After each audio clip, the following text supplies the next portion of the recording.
Hang about, mate.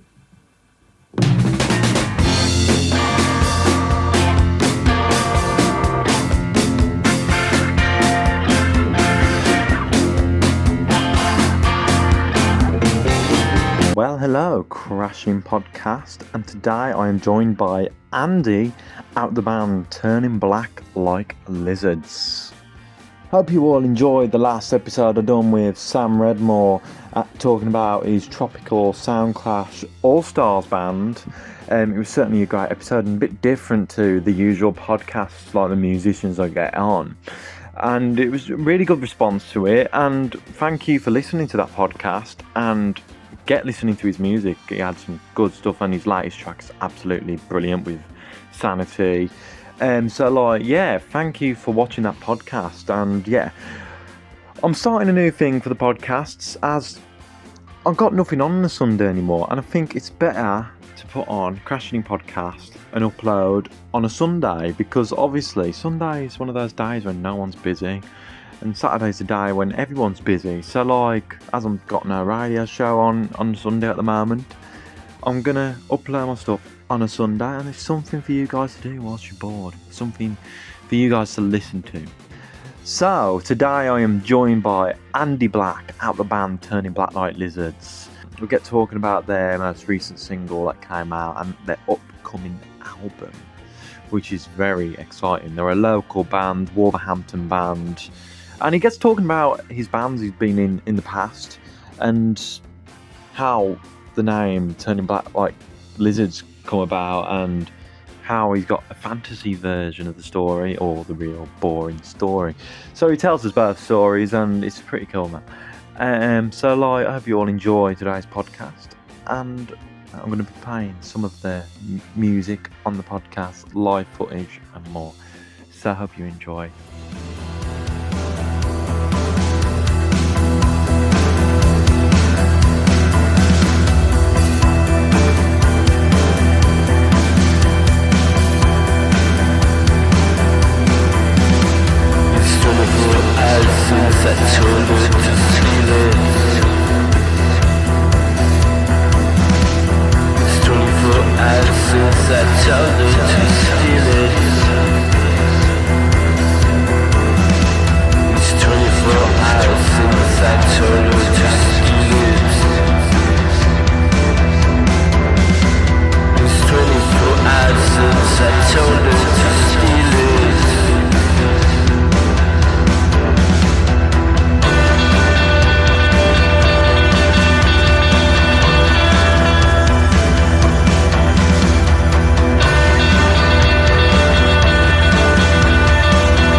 Well, hello, Crashing In Podcast live at Stylish Records once again.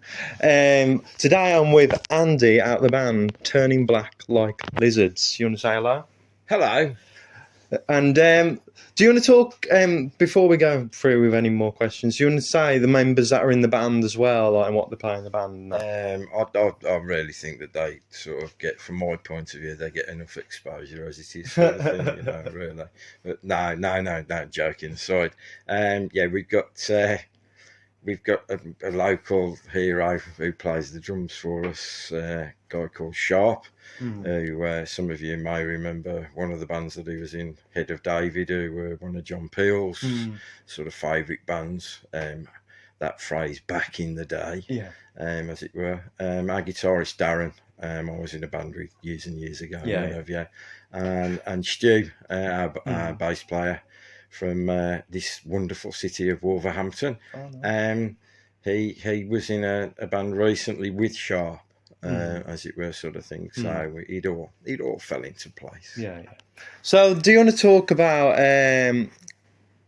how it's been for the last couple of years, like with COVID and that? So, what have you been up to? Yeah, not a lot. Not a lot. not like most bands, as it were, sort of thing. Before the devastatingly horrible thing occurred, we were in the process of recording our debut album and what have you. We'd done a lot of groovy gigs, sort of thing, playing with or opening shows for bands that we all really dig, sort of thing. And then, as I say, you kind of got to a stage where everything just ground to a halt, and things of importance. Well, as everybody knows, only one thing became important: people dying, etc. From this horrible disease and whatever. And sort of so. We did bits and pieces of recording on our own and whatever, and as I say, I think like most bands and whatever, but everything just came to a grinding halt, and obviously people's lives were all that mattered. Yeah, true. And so, what was it like not playing gigs and that, like, for you? It was really weird because it's kind of you go up on a trajectory and sort of things are gaining impetus in a really good way, and then all of a sudden it comes to a grinding halt, and it doesn't go down. It just sort of disappears totally. And as I say, you kind of take a reality check, because human nature sometimes is that you feel a little bit sorry for yourself. But I think we talk about, obviously, being black country lads a lot. And I think we're quite, we're realists, sort of thing. And as I say, we never went down that avenue at all. It just quickly materialised that music stuff and everything else was what was important. As I say, we carried on sort of coming up with ideas, and we did what a lot of other bands did. We had some Zoom type meetings. And I started doing them as well. in various states of sobriety or non-sobriety, as it were, and just sort of kept it going. In the hope that we would sort of get through it, and without going down the political avenue and whatever. Obviously, here we all are again, or most of us are again, and whatever. And thankfully, as I say, I'm not going to get political, because obviously things aren't wonderful at the moment, basically. But there you go. So you come out the other side and you start doing it again. You start like sort of booking stuff again. I suppose the strange thing that was happening, it was happening to everybody, and it was where promoters were like sort of left pulling their hair out, is that people were booking shows in the hope that things would sort of come back to sort of some semi-semblance of what it was like before, and that'd be cancelled, and then like sort of you get a new date, that'd be cancelled, and then everybody kind of got in the mindset that didn't really matter, like sort of thing. They'd just say, well, it's going to be October 2021, and you'd go, yeah, we can still do it. and then you'd have a conversation with the guys, and you'd sort of say, that ain't going to happen either, is it, sort of thing. But yeah, as I say, thankfully it all sorted itself out. Most of the shows that we got booked, we've actually now done, and what have you. We're back on track as far as recording and this, that, and the other. And I think things are looking groovy on that side of things. So you want to talk a bit on the shows that you've been doing the recent? Yeah, I mean, because sort of we're an anomaly is perhaps the best way of putting it. It's like sort of we kind of don't fit within one particular, and I'm going to use a word now that I don't really like, scene, as it were. The shows that we do are quite sort of eclectic, shall we say? Yeah. So, for example, the 3 shows that we've just done were with another big favourite of John Peel's Red Guitars over in Birmingham at the Institute. But then we've done Jean Loves Jezebel up in Manchester from a goth perspective, as it were. And Altered Images, which obviously people, whenever you mention that, like to sing certain songs too, and that's where we've kind of been, like, sort of thing, taking COVID out of it, all the way through. It's like we've played with bands, great bands, Buzzcocks, UK Subs, Big Country, and as I say, like sort of, current, if you want to call them current, people like Brick Smith and what have you. And thankfully, in the main, people or audiences kind of get what we do, and that we perhaps are a little bit different, as it were. Yeah. That was the first gig I saw you at, the Buzzcocks gig. And I brought your single Spiral Eyes. Yeah. I don't know if you want to talk a bit about the single Spiral Eyes before talking about your debut album. We had a gentleman who got in touch with us who'd got a label that wasn't a label, and it was a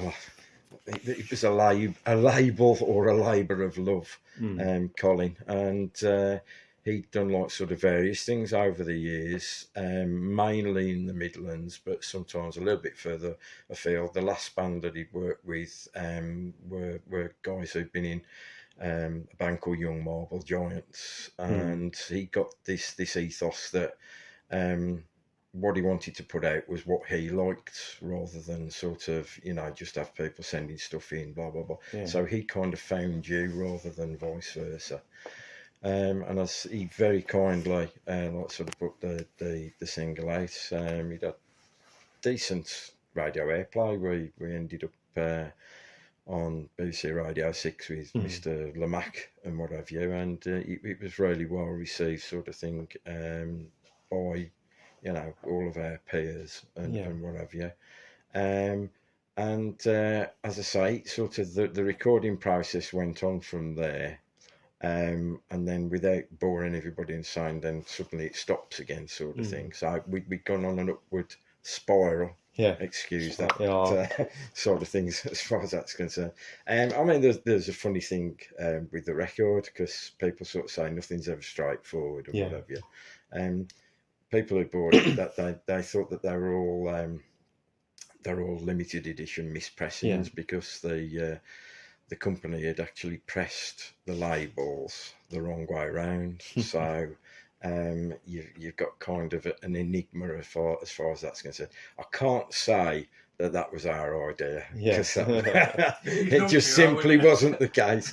But we kind of because we kind of like quirky, as it were. We went with that sort of thing, and as I say, that's done really well for us. And we've subsequently we released another single not long after, which was just on CD, Perspex, and we had the we had sort of, I like a band called the Godfathers, as it were, amongst many bands, and we were lucky enough to get Peter Coyne, the singer out of the Godfathers, who did a vocal on Perspex and what have you.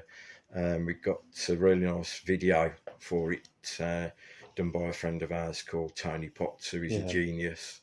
He'd previously been with a band called the Monochrome Set. Yeah.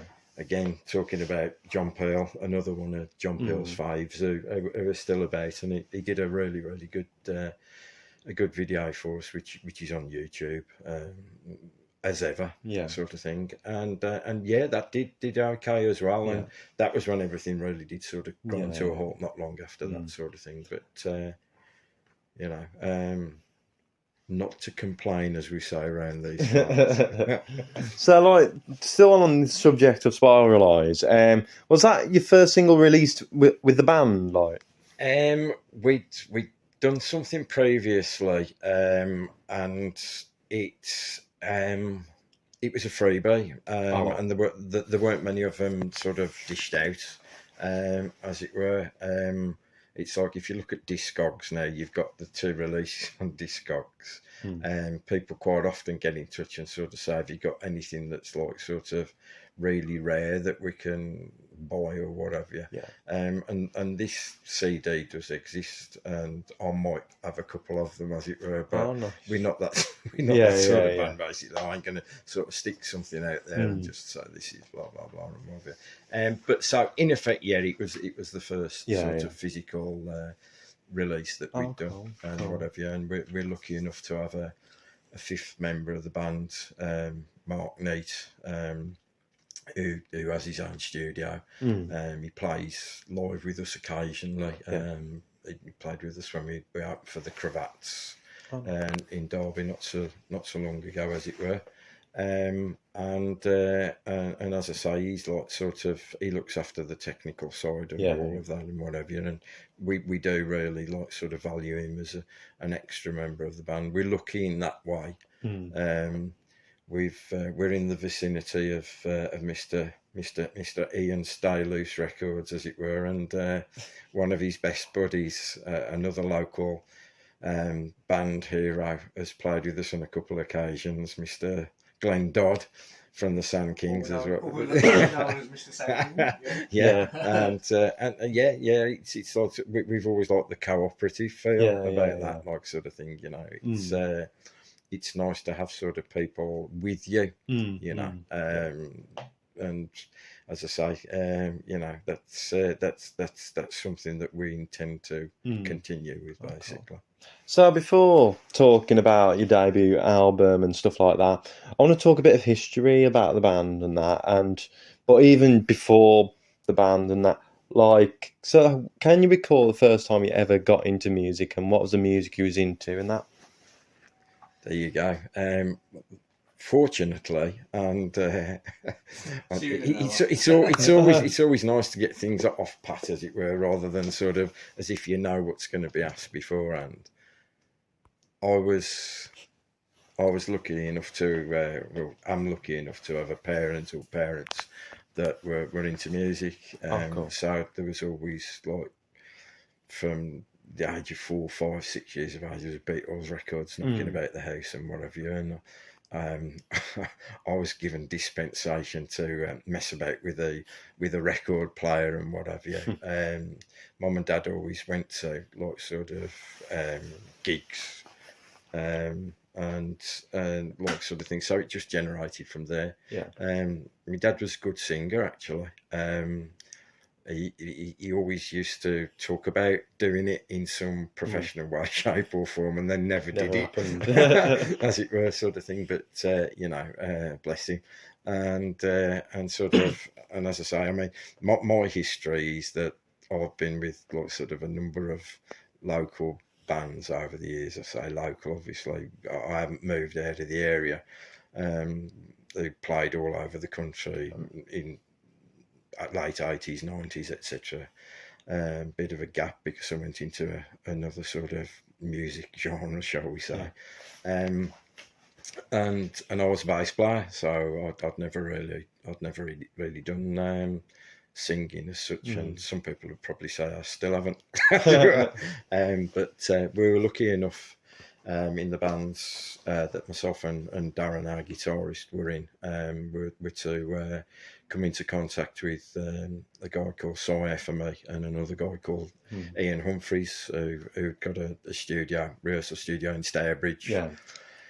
And some of your older listeners will probably know what's coming now, because like the studio itself, you got the Wonder Stuff, Populate itself, Ned's Atomic Dustbin, etc., etc., sort of thing knocking about there. And I think it was sort of Simon who'd said to me, who went on to produce people like the Wild Arts and Paradise Lost, amongst many. Napalm Death, he's their sound engineer, and he's the sound engineer of the Wonder Stuff.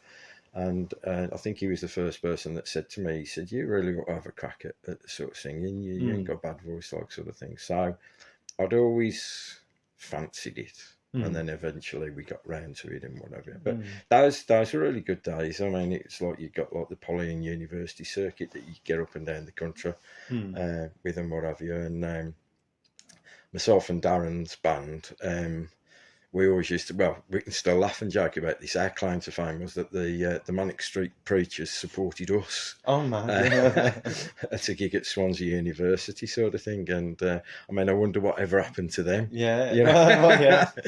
It's mad to think about how they supported and then like where they are now and stuff like that. I mean, from Ian's point of view, from a record dealer's point of view, of which I've dabbled, it was a night where they were walking around, James Dean Bradfield was walking around with a box full of Suicide Alley, their first single, for probably no money at all. And like, people weren't buying them. And like, hindsight is a great thing. You know, you said, I'll give you 50 quid for the box. I know, it's funny that, how that works. And also, sort of, you know, it was the four of them. Yeah. You know, so if you'd have got a few scribbles on there, you know, from particularly the person that's no longer with us, sort of thing, you know, sort of thing. So we've kind of lived on that story. It's a good story over the years, like, sort of thing. And then, I mean, we'd have never thought. I don't suppose that we would have got, you know, that band ended as bands do, and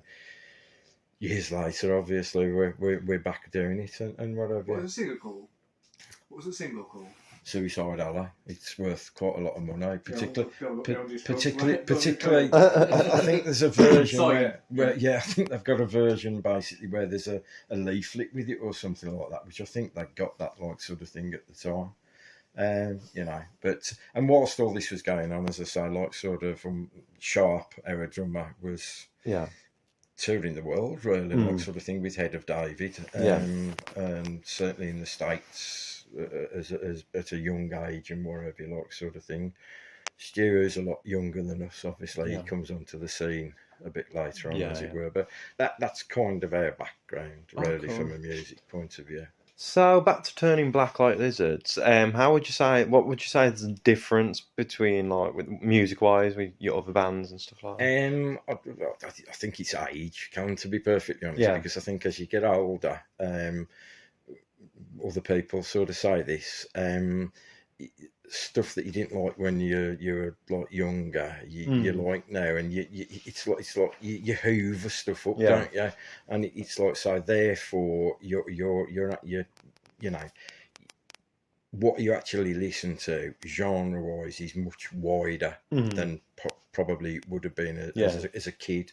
I mean, it's like sort of, I've always been a little bit of a nuisance, really, and I've always been a little bit opposite, and I know that probably sounds a bit naff, but it's like I used to do things on a whim.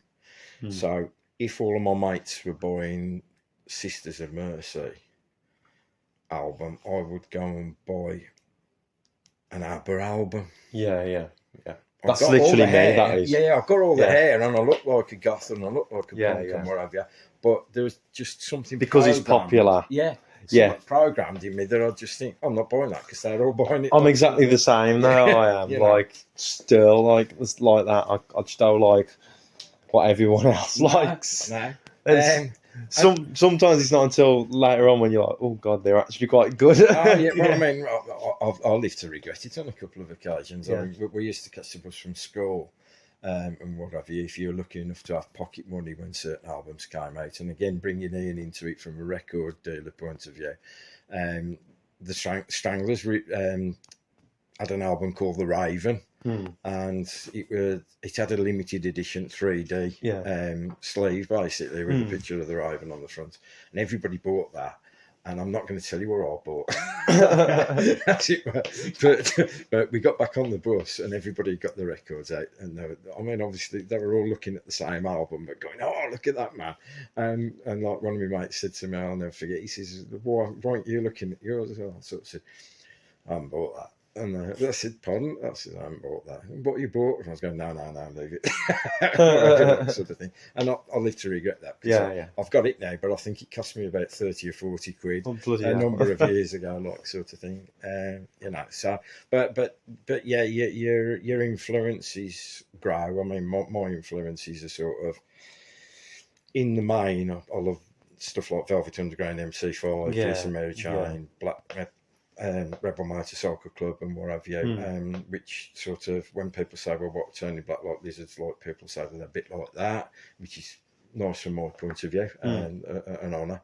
And then obviously the rest of the guys in the band, it's like sort of Darren, amongst many bands, he's like a massive Rolling Stones fan.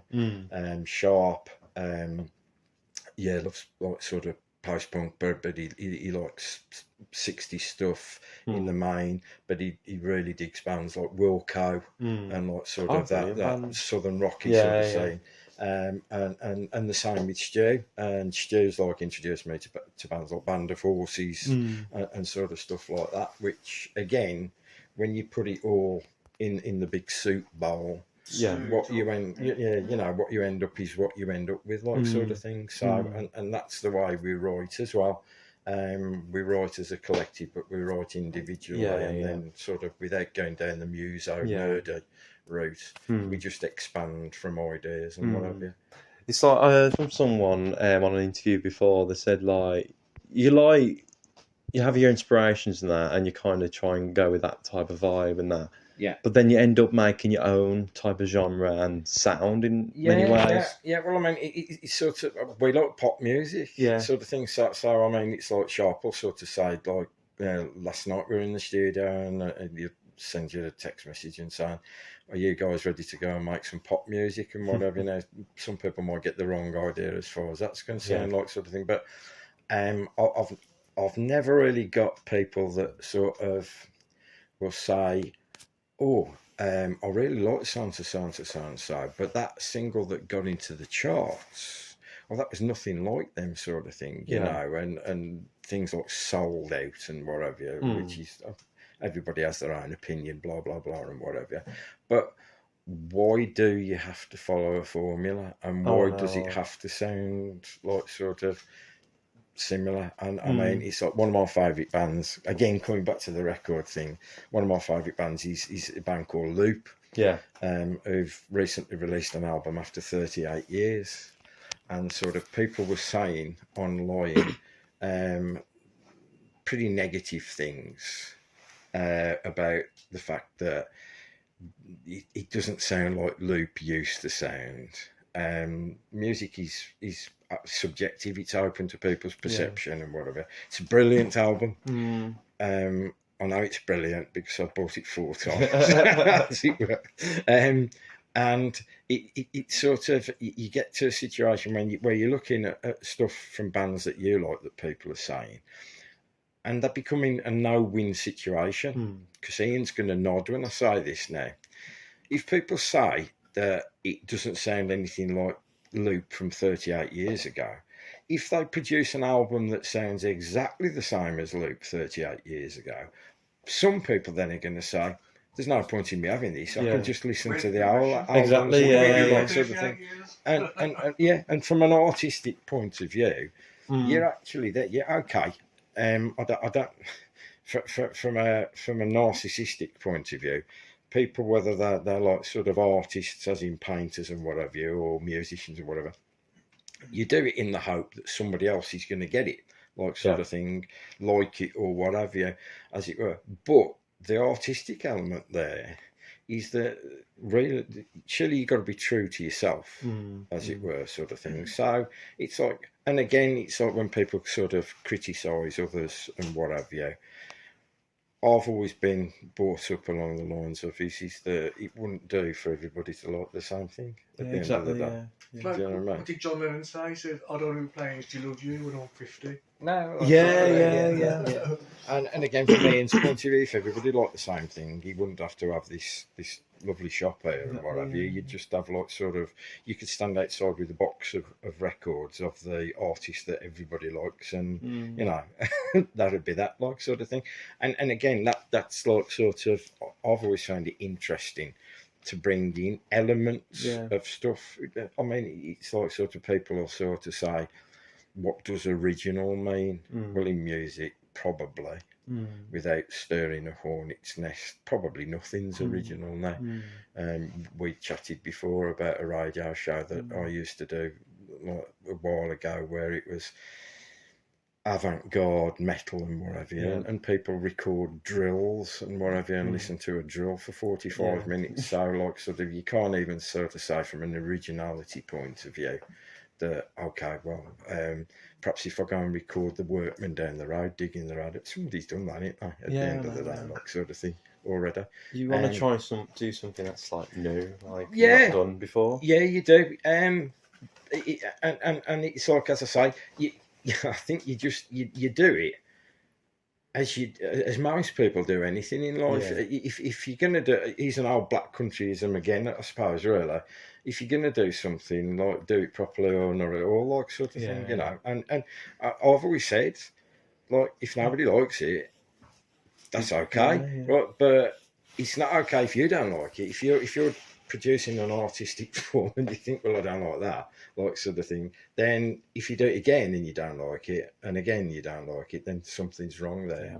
But if you believe in what you're doing, and again, these are things that have been said a million times before, and you like what you're doing, I mean, it's like sort of, without naming names, like sort of thing. I was speaking to a guy who we all know, basically huge musical experience, about things that cross your mind, and daft things, like when you write and record something and then all of a sudden you sit there, like sort of thing, having a beer and think, is that it? I'm not sure I can ever write anything better than that. And then that becomes a worry. Worry then, because you think, I love doing what I do, and I don't want it to end. But, like, sort of, you're not even patting yourself on the back or being egotistical and whatever. You just generally can worry that you think to yourself, have I now reached where I'm going to be as far as a songwriter's concerned?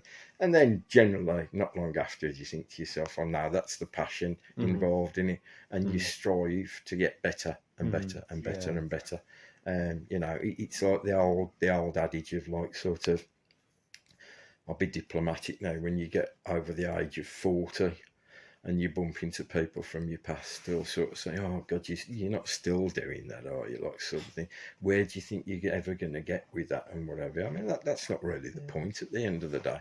And one thing that I've always sort of said during I think it's about 7 or 8 years now, that we've been together as a band, is that I'm absolutely elated as a record collecting nerd to have a lot of friends that live in my record collection now, through the band. People who I've been lucky enough to either sort of play with, perform with, get to know and whatever, you know, sit in gardens and have a beer with and whatever, and like sort of, you factor that into it all, and you think, well, that's great, because if you took me back to being 12 years of age, when I've got this guy's record, and said to me in X amount of years' time, as it were, you'll be going for a beer with him, you know him and whatever, like sort of thing, you just say, nah, surely not, like sort of thing. And that's great. That's really, really great, you know. And on the other aspects, it's really, really nice when sort of people come and talk to you after shows and whatever, and are genuinely into doing what you're doing and whatever. It took me a time to get used to that, because I've always been on the other side of the fence with it, sort of thing. And again, going into, I think, like sort of the way you were brought up, it's not always it's not always that easy to accept plaudits. Yeah. You know, like sort of thing. It's like sort of people come in here and say to you, "You've got a great shop and whatever," and you'll be really pleased with that, won't you? Yeah, But yeah, then yeah. I'll bet about Yeah. 10 minutes later, you start thinking, "Well, have I? Or what can I do to make it better?" And blah blah course, blah yeah, and it's whatever. that- You know. You want to keep it rolling. You got to keep Yeah, it going. You know? yeah, absolutely. Yeah. You know, and again, that's what keeps it fresh, Yeah. and you know, and enjoying it. And again, as we'd sort of said before you started listening to my drony voice, you know, you're doing something seriously, but you're not taking yourself too seriously, as it were. You know, and as I say, the happy medium there is from a pro point of view, is to be pro, but like sort of from our perspective, is you take the plaudits and you say thank you, and away you go. And I've known like many people down the years, like, so I think when I used to do a radio show, I spoke to quite a few well-known black metal people, and people's perception was that when you were going to speak to them, they were going to like sort of literally brainwash you down the phone and be horrible, and you know how they were on stage and stuff. And in general, I mean, obviously there are a few people who don't fit that, who actually do live the life, the life that they purport to live and whatever. But people are great, you know what I mean. It's like sort of playing with like sort of bands that do live in your record collection. Thankfully, 99 times out of 100, they're like really, really nice people. Really nice. Is that the time up there? You can carry on. Sorry about that. All right, nice, all right. The fine on the day. Yeah, and that makes it. Yeah, that makes it worthwhile. Yeah. So let's talk about the name, Turning Black Like Lizards. Do you want to talk about like how that name came about, and you can say the fictional version or I'm glad whatever you said version. that. I'm glad you said that, Yeah. Callum, because I was going to out you. I was going to say that Callum does know the truth as far as that's concerned. I did an interview a while back, and with an overseas radio station, and I said, "Do you want the whole truth and nothing but the truth, or do you want the fictional one?" The fictional one is obviously along the lines of, because we like psychedelic stuff, and I'm a big Sid Barrett fan and the Doors and whatever. We said that we had a happening with Sid and Jim Morrison, and that's where the name came from. In all honesty, I was stood in a queue in a supermarket, and as a people watcher and listener, there was a little kid had just been picked up out of school by his mom, and they were having a chat, and he mentioned, he said, "But yeah, what we're doing today, all of a sudden it turned black like a lizard." And we'd got the band had been going for a little while, but we hadn't got a name. And I thought, turn black like a lizard. And got outside in the car and I telephoned Sharp, our drummer, and I said, "What about turn black like a lizard?" And he went, "Rubbish," and put the phone down. And so I sat there for a few minutes chewing it over. I turn black, turning black like lizards. And I telephoned him back. "What do you want?" And I said, "Turning black like lizards." And he says, yeah, they're great, brilliant. That's it. And there you go. Yeah. So there's the truth, the whole truth.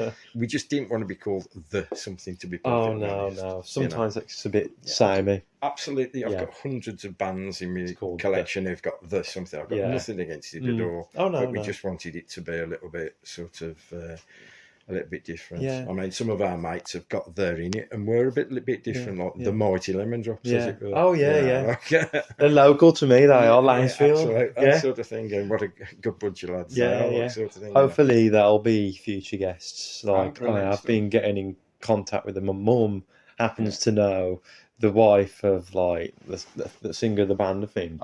Paul Marsh. I think it is, So, like, we asked, and hopefully it'll happen. Great stuff. Well, I mean, I've known Keith Rowley, the drummer, as long as I can remember, going back to JB's in Dudley days and what have you. And I'll speak to David, Dave Newton, who's in the States, sort of thing, message-wise, sort of quite regularly. So if he gets to hear this, hello, Dave, and hello, Becky, as it were, and whatever. And great. I mean, like we touched on, there's a local Black Countries type thing going on at the museum at the moment with various bands on, and I mean, I'll leave that subject as it is, sort of thing, basically. But no, I think we're all really proud, what like anybody would be, area-wise, with the heritage that we've got from certainly from a new wavy punk, post-punk and alternative perspective, with bands like Neon Hearts, Suburban Studs, and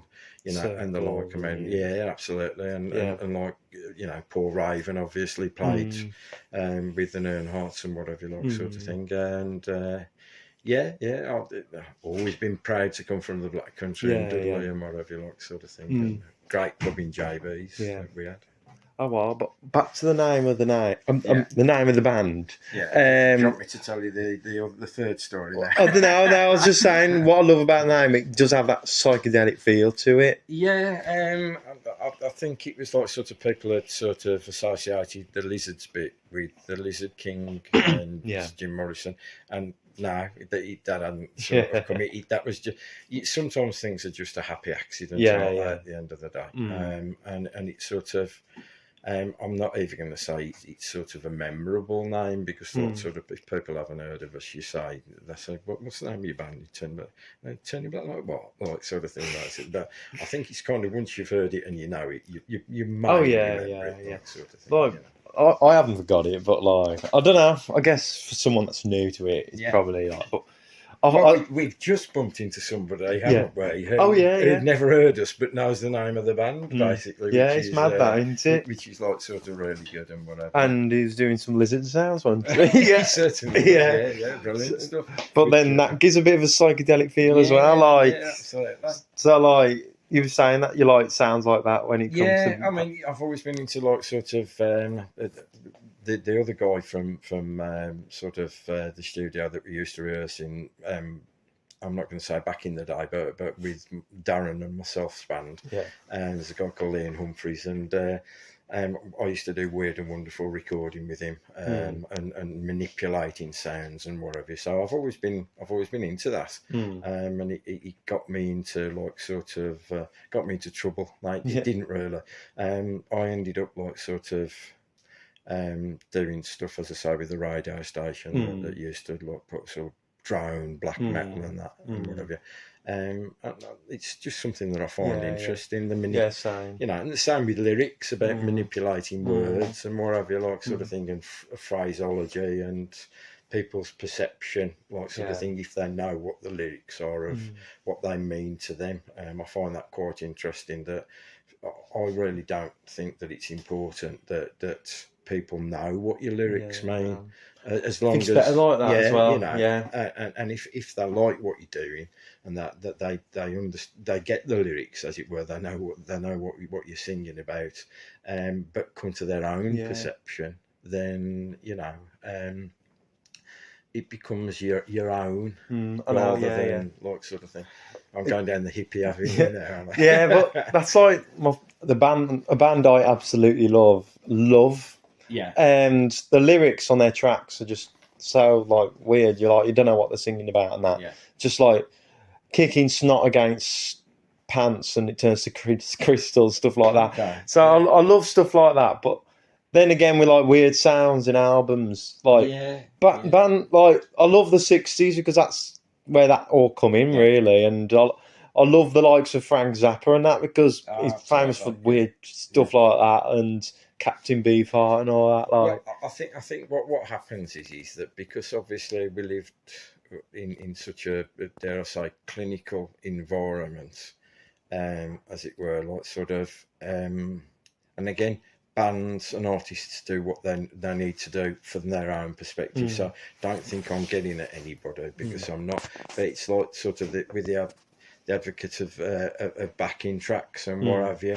If that's what you need, then great, you go for it. And I don't think people should criticise bands for doing that. Yeah. But on the same aspect, I kind of come from the school of, and again going back to the two guys from Stourbridge and whatever, if somebody knocks something over in the studio and it's picked up on a mic, the ethos there was, as long as it was in time and it sounded all right, as it were, you could leave it. Well, you see, you're coming back to Frank Zappa. Thing there, it's the rawness of it as well. Absolutely. And I think a lot of people now do like that raw sort of feel. It's kind of like sort of listening to stuff that people have recorded when we've been playing on the phone, and sort of sometimes you think to yourself, oh well, that don't sound that good, does it, basically? But then it's not that it doesn't sound that good, it's because you've got the recording of it, and it's like sort of, I personally don't particularly want to go and see a band that sounds exactly the same on record or on CD as they do live, as it were. But again, I'm not knocking bands that do that, because obviously everybody's got their way of doing things. But and it's like sort of, people have said to me in the past that as a vocalist, do you ever worry about forgetting the words? And my response to that generally is, well, it's hugely doubtful whether people would know the words that I'm singing anyway, right? If they did, if you manipulate them or change them, so what? It's like, so I doubt whether Axl Rose just plucking a name from out of the ether, like, so I doubt whether he sings the same version of Paradise City every time that they play or whatever, sort of thing, And I mean, as I say, that's all a part of it. I went to see one of my favourite bands not so long back, the Mary Chain, and Jim Reid stopped the gig at one stage, like, sort of thing. And at their level, you can do, because they were playing a different song to what he was singing. And I know that happens. But that's cool, that happens to some bands from an inebriated point of view, basically, like, sort of thing. And again, people, if you're kind of unknown to the audience, that may not generate much positivity, because obviously they're new to you and whatever, so it has to be right. But obviously, established acts and this, that, the other, again, that's something that if you talk about it afterwards, then it, it's great, and they handled it superbly, that sort of thing. The thing is, if a new upcoming band done that would make me want to interview them. That's like how I work. I'll tell you a few things when you're not recording me, then. But I mean, it's sort of, I think the live experience, particularly from our point of view, has to be different from the recorded experience and whatever. I mean, it's sort of the single after Spiralised Perspex was recording in such a way that we wanted to record it, but we do it differently live, and we like the idea that we do it differently live, as it were, because the actual recording is kind of a little bit of us diversifying, and to actually bring that into a live situation, we would probably have to go down the addition of backing tracks, stuff like that, and whatever, which is not what we're about. And as I say, I'll reiterate, but whatever suits the artist concerned, basically. So let's talk a bit bit about new music that's upcoming. And you said you got a debut album coming out soon. We've got it's like you're always erring on the side of caution as to release dates and whatever, but it should all be up and running sort of by the end of August, and it'll come out on limited edition CD, and it's also coming out on limited edition vinyl. Oh, brilliant. One of my friends doesn't like the terminology vinyl, so I'll say it's coming out on record as well. He prefers the word record. And from a plug point of view, obviously you can find us on Facebook if you just put Tony Black Light Lizards into the search engine and whatever. And the stuff as everybody's got on YouTube and whatever, you can find Spiralize and Reach for the Gun and whatever you're on there, as it were. And from an album perspective, it's got a few tracks that we've already put out there, but it's sort of half and half, and half that people who've come and seen us will know, sort of thing. And we've just banged a new video, or a newish video onto YouTube called 24 Hours, which, if you see that, then there's a good buddy of ours, Gary, over in Shropshire, who did the video for that. And that's very psychedelic and very avant-garde and what have you. And he's not been very well of late, so if he gets to hear this, all the very best to you, Gary, Mr. Gary Sewell at RMT Studios, and he's a good mate of the band's. So have a look at that, and that's on the album. I'll check as well, it out. And as I say, we've got, after the album, we've already got sort of new stuff that we're actually working on. And actually some old stuff that we're working on that sort of, I won't say went by the wayside, but obviously you basically have a number of different sets live, as it were, and we've snipped away at things. I mean, as I say, it's great. Every band knows that, like, you write some stuff and you persevere with it, and it's rubbish. As it were. I mean, we've got a funny story where I suppose we can say we're lucky that we've got the fifth member of the band, in inverted commas, that's got his own studio. But we faffed about with the track. Did you say I didn't swear then? Oh. You see, I didn't swear then. I used the word faff instead. So as I say, it's like sort of, you go down the avenue of, like I say, you learn no matter how old you are, sort of thing, you know. And the one thing that we've got is we all get on really well, which is which is gold dust and whatever. Nobody gets particularly offended if somebody sort of says, "Oh, I think you could do this like that and that like the other and blah blah blah and whatever," which is good, you know. And as I say, long may it continue. As you know, people often sort of say, where do you see yourself in 12 months' time? And I think, again, going back to the COVID, and certainly with the Ukraine war and the horrible thing that's happened in America overnight, as it were, well, nobody knows where they're going to be in 12 months' time, do they? But you just keep on keeping on. What we'd like to do, we've not done festivals, so we quite like to sort of go a bit more down that avenue, as it were. You know, having, dare I say, the captive audience there, like, sort of thing, and where there's like sort of a diverse cross section of music, sort of thing, basically. But we just keep on keeping on wherever, and you know, thanks to everybody that's and there is a lot of people, like, sort of thing, who like contribute.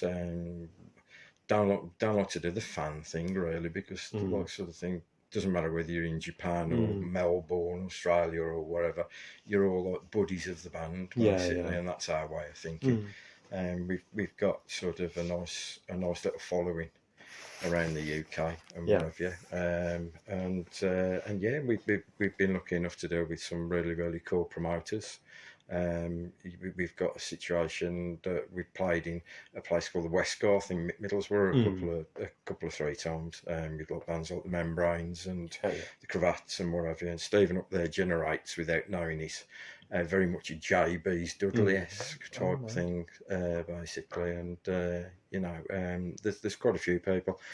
Ash Leeds in Northamptonshire, Stoke Leicestershire, and whatever. It's a lot of good people out there, a lot of good promoters out there, and whatever. And you tend to hear just the negative side of this, that, and the other. But long may they remain, as it were. You know. But yeah, and we just intend to keep pushing, as it were.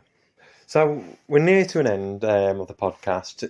We know about your music's on vinyl CD. Is it accessible on Spotify or anything like that? No, there's a question. Yeah. Sort of the word slacker comes into us sometimes, as it were. Yeah, everything will be going onto the normal platforms. Yeah. It's sort of, it's one of those things, because we're kind of old school. Yeah, I like that. And like sort of selling physical stuff, as it were. I mean, there's a guy out there called Nick Clift, who we love beyond belief. Nick's in America. He's from a band called the Folk Devils, and again, giving John Peel another mention, one of John Peel's bands. We did a mini tour with them, and another a lot of our friends, Inca Babies from up in Manchester, and Nick's like a real, like sort of, he's ex-rough trade and whatever. Yeah.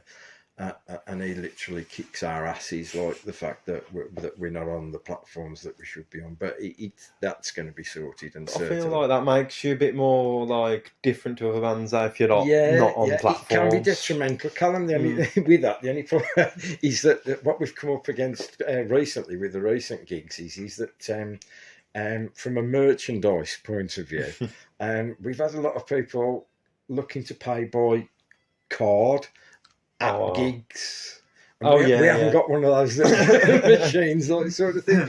And it's, I can introduce a friend to mine. So I introduce so many friends. Everyone's doing that at gigs now. Everyone's doing that at gigs now. And it's like sort of, sometimes, depending on where you're playing, people don't actually want to go out at 11 o'clock at night and go and fetch 50 quid, or they don't know where the machine is, and this, that, the other. So sort of, I mean, that's something else that not just us, other people have got to look a bit looked at. I mean, I won't mention names, but one of the bands that we played with recently in particular had a problem with that, because the people were looking at buying quite a few items off them, and they hadn't got that option, sort of thing. Yeah. But so that's my excuse out of the way there. But no, it will be there. What we've generally done is we've made the songs downloadable from YouTube if people want to, free. Yeah. That's like sort of thing, which I kind of like that as well. Yeah, like, you know, I know people will sort of shout and say, "Well, you should be getting your 79p or your 49p or whatever." But I think the thing that we've always put the impetus is that it's great to have people out there listening to the stuff. It's great to have people out there wearing the badges, t-shirts, and stuff like that. And that's kind of what we're about, really. But yes, you will be able to get it from. What's it called again? Spotify. Yeah, exactly. Yeah, absolutely. Yeah. So, I got one more question, and I always ask this every band I talk to. And before you go, have you got anything inspiring to say to the listeners? There's one, isn't there? There's always one that you get right to the end, and then they slip you a crippler. It's probably what I would sort of, the first thing that would come into my head, basically, and that would be, like a million other people have said, be true to yourself. You know, do what you want to do, as long as it doesn't hurt or interfere with anybody else, as it were. You know, and if you've got an artistic side of you or whatever, you know, go and do it. Go and do it. Doesn't matter how old you are as well. I mean, it's like sort of, I speak to like sort of people's fathers and whatever, and they'll say like, "Oh, I'd love to take up the guitar, but I'm too old." No, you're not. You're not. Just go and buy one from Cash Converter. Plug. Go and buy one off some internet second-hand shopping place, like something, and just have a go. Because it doesn't matter. It's like sort of, don't get down, you know. What is it they say from a football point of view? You know, we went out and we were determined not to leave anything on the field, as it were, or words to that effect. He's like, and don't. I've got what I want to say now. On top of that, quite a few years ago, I had 2 or 3 people around me who always said that I couldn't do certain things. Not as in you're a naughty boy, you can't do them, but that's no, that's rubbish, you know, and what have you, and that you're never going to get anywhere with that. Don't listen to people like that. If you've got, believe in yourself. Right. True. If it doesn't work out, so what? At least you've had a go, like sort of thing. And I've come to realise, of being a certain age now, is that the people concerned, they were actually wrong. Because what I got going on in my mind musically back then other people did afterwards. I'm not looking for plaudits. I'm not going to mention what it is, but it like basically. But people subsequently went on to do that, and just keep in mind that like some people out there, I won't say jealous, but they'll have their own agendas to sort of try and stop you from doing things. I know. Can I swear now? Yeah, you can swear. Fuck them.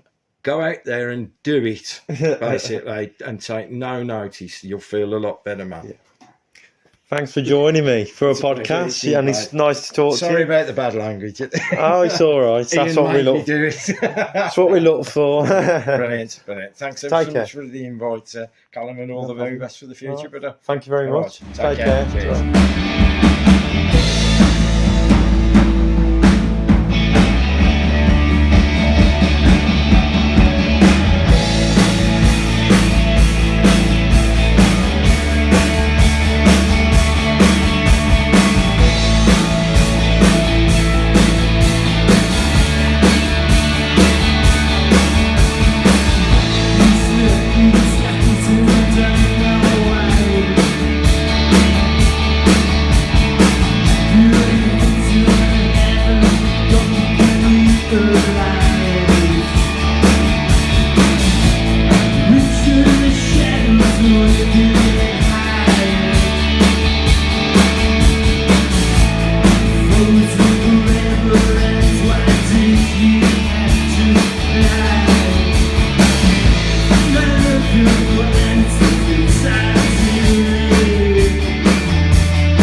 Credit to Anne Nazario. Her YouTube channel is great. It's full of footage, live footage, bands and that. And she's got more footage of turning black like lizards. So if you want to check her channel out, please do. So thank you very much, Anne, for letting me use that footage. Really, really appreciate it. And please, people, go check her channel out and subscribe if you can. So that was Turning Black Like Lizards, and that was Andy Black talking I hope you all enjoyed tonight's episode, and stay tuned for the next episode with rhythm and blues inspired band Flake. And I like to think of this band like they can catfish you with the way they dress. You expect them to play a certain genre of music, but then they play something you really don't expect. And that's like one thing that really attracted me to this band Flake. So stay tuned for that podcast. It's upcoming, and it was recorded at night owl, so like, yeah. And also credit to Ian Davis once again for letting me record at his great shop, Stylish Records. Please follow them on Instagram, get down to their shop and buy yourself some records. Got some local music section, and we've got loads of stuff in there, so please get down there. So hope you all have a nice Sunday night. Take care, and see you next week.